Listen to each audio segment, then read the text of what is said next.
the end of the 12th century, the Holy Land, a center of faith and contention between Christianity and Islam, stood on the brink of dramatic change. In 1187, a momentous event shook the entire Western world.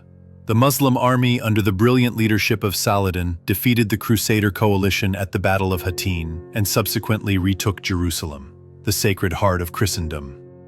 News of Jerusalem's fall spread rapidly across the kingdoms of Europe, stirring horror and profound sorrow among the faithful. Jerusalem was not merely a holy city. It was the symbol of Christian faith, the place where Jesus Christ had suffered, died, and risen again. The loss of this city dealt a heavy blow to both the spiritual authority and political influence of the Church and the Christian realms of Europe. Pope Gregory VIII immediately issued an urgent call for a new crusade, igniting a wave of religious fervor and rallying both nobles and commoners to join the holy cause. At the Strasbourg Assembly in late 1187, Emperor Frederick I Barbarossa, ruler of the Holy Roman Empire, not only launched a grand crusade, but also took wise and deeply humane steps to prevent the tragedies that had marred past campaigns. The First and Second Crusades in Germany had been stained by brutal waves of violence directed at the Jewish communities.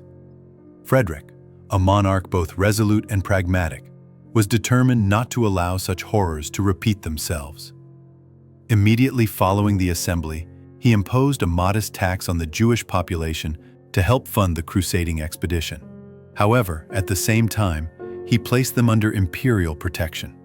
He issued a decree forbidding any form of anti-Jewish preaching, a bold and rare act for that era. On April 15, 1189, in Hagenau, Frederick conducted the ceremonial acceptance of the staff and scrip, symbols of a crusading pilgrim journeying eastward. Between May 7th and 11, he arrived in Regensburg, where the army had begun assembling since the start of the month. Although the initial turnout was smaller than expected, news that an international force was already waiting at the Hungarian border strengthened his resolve not to abandon the campaign. On May 11, Frederick officially set out, leading an army of between 12,000 and 26,000 men, including 2,000 to 4,000 noble knights. Contemporary accounts offer widely varying figures, from 10,000 to 600,000 troops, but most reliable estimates agree that the force he would eventually lead into Muslim territory was even larger than when he had departed from Germany.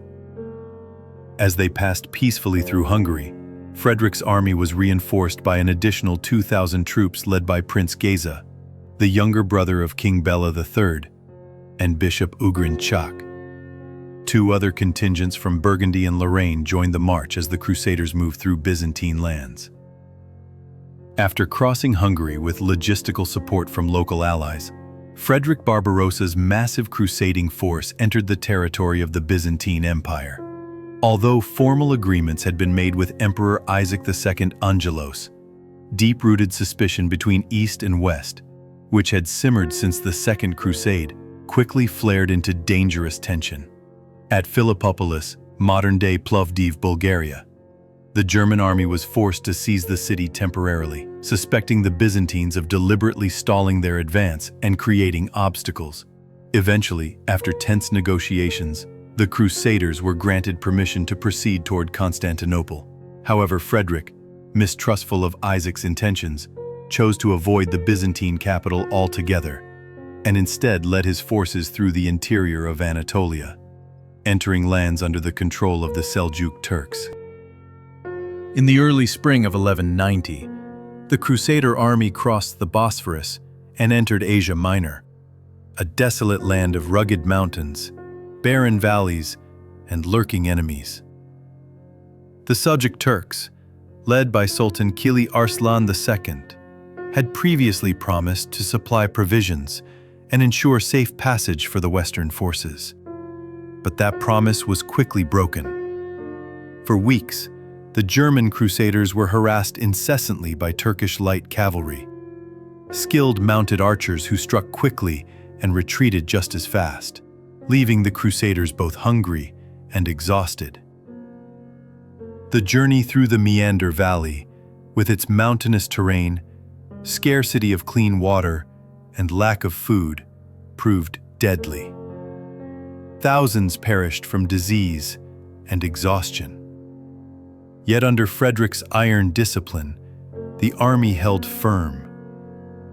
Despite the hardships, they repelled several Turkish attacks, and in May 1190 captured the city of Iconium, modern-day Konya.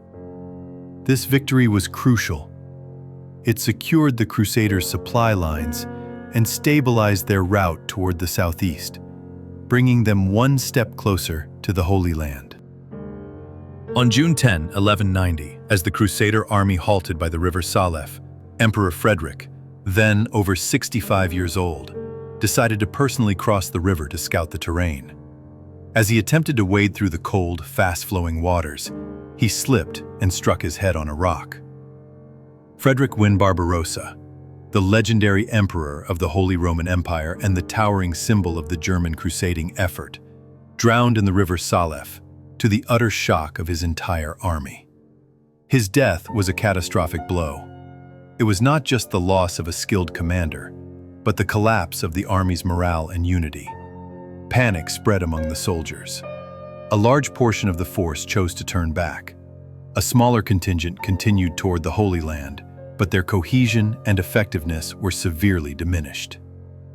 Frederick's son, Frederick of Swabia, took over command of the remnants, but by then, the army was too weakened to play any decisive role in the campaign.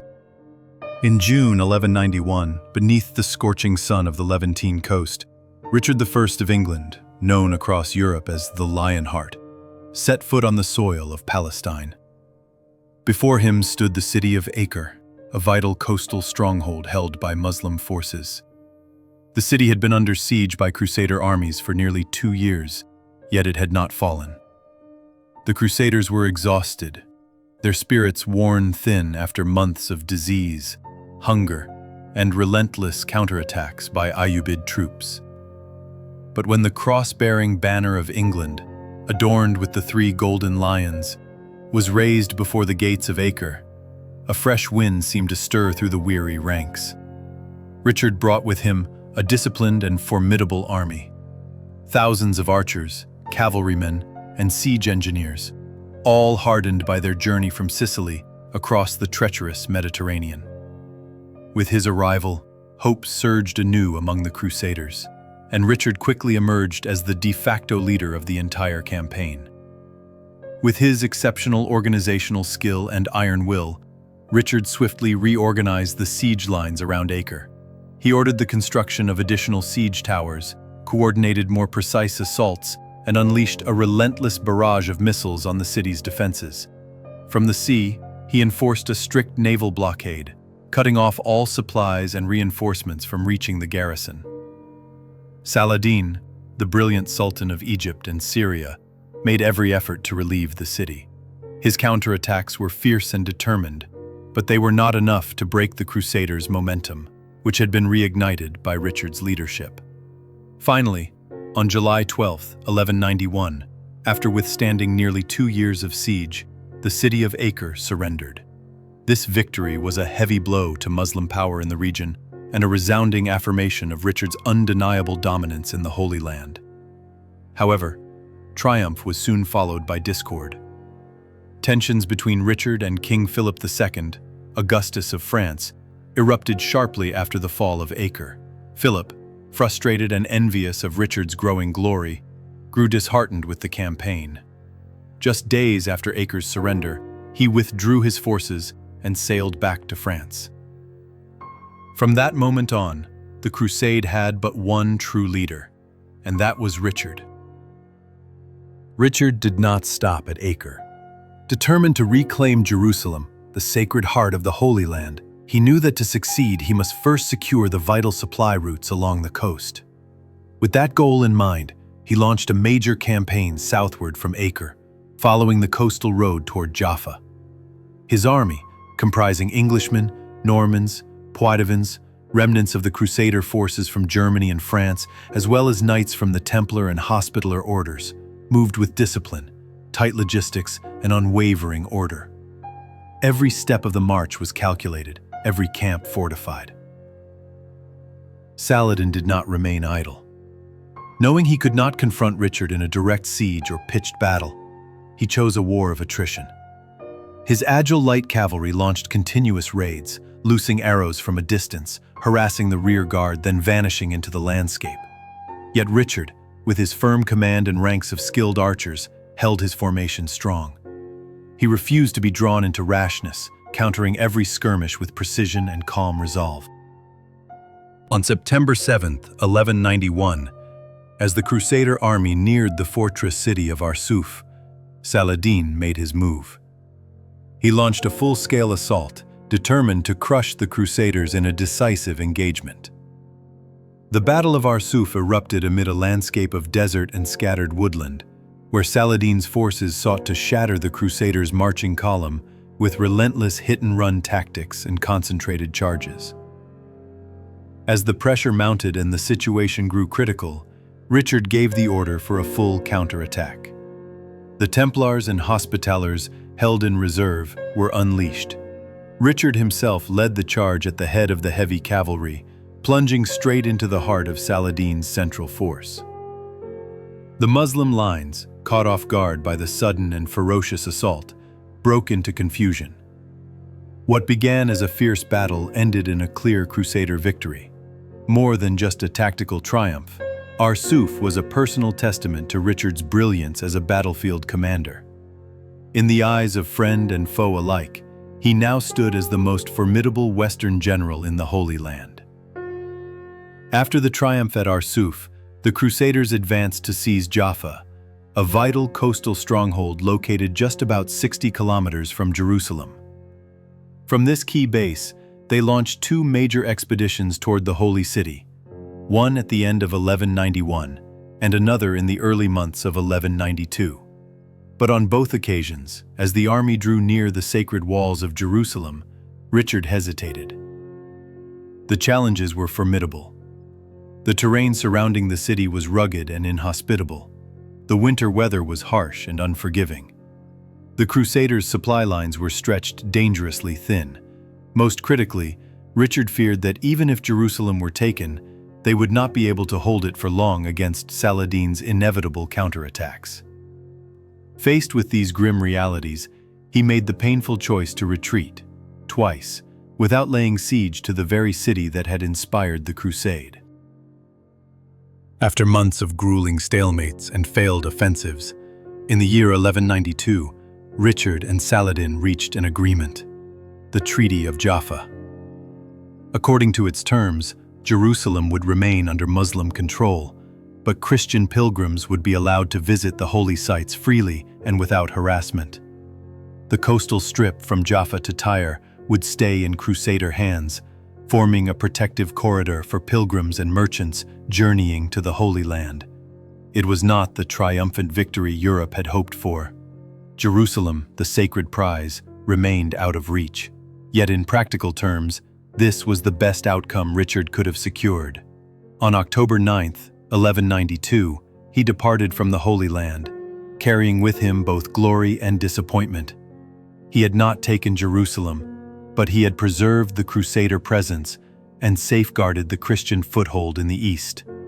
He left as a hero, not the conqueror of the Holy City, but the savior of Christendom standing in the Levant.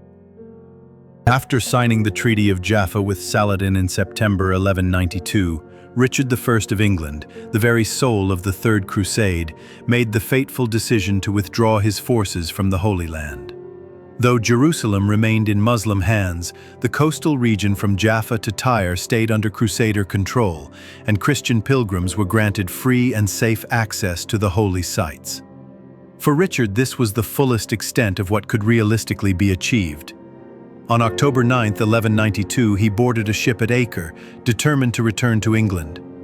His goal was not only to see his homeland again, but to reclaim his throne from his younger brother John, who had taken advantage of the king's long absence to build his own power base, even plotting to seize the crown. But fate had no intention of letting Richard return home so easily. The primary objective of the crusade, the recapture of Jerusalem, was never achieved. The holy city remained in Saladin's hands, and the sacred cross was not raised again above the Dome of the Rock. Yet the Third Crusade still yielded notable accomplishments. The coastal region of Palestine was reclaimed, including key strategic cities such as Jaffa and Acre, securing essential supply lines and ports for future expeditions. Pilgrimage rights were restored. Thanks to the Treaty of Jaffa, European Christians were once again allowed to make pilgrimages to Jerusalem without obstruction or harassment. The survival of the Kingdom of Jerusalem, though stripped of its holy capital, was ensured. It endured as a temporary stronghold of the West in the East, preserving the Crusader presence. It was, in essence, an honorable stalemate, a moment where faith was upheld, even if the sword had not yet touched the throne of God. Thank you so much for watching and listening. If you enjoyed this content and found it interesting, don't forget to leave a like, subscribe, and hit the notification bell so you won't miss any of our upcoming videos.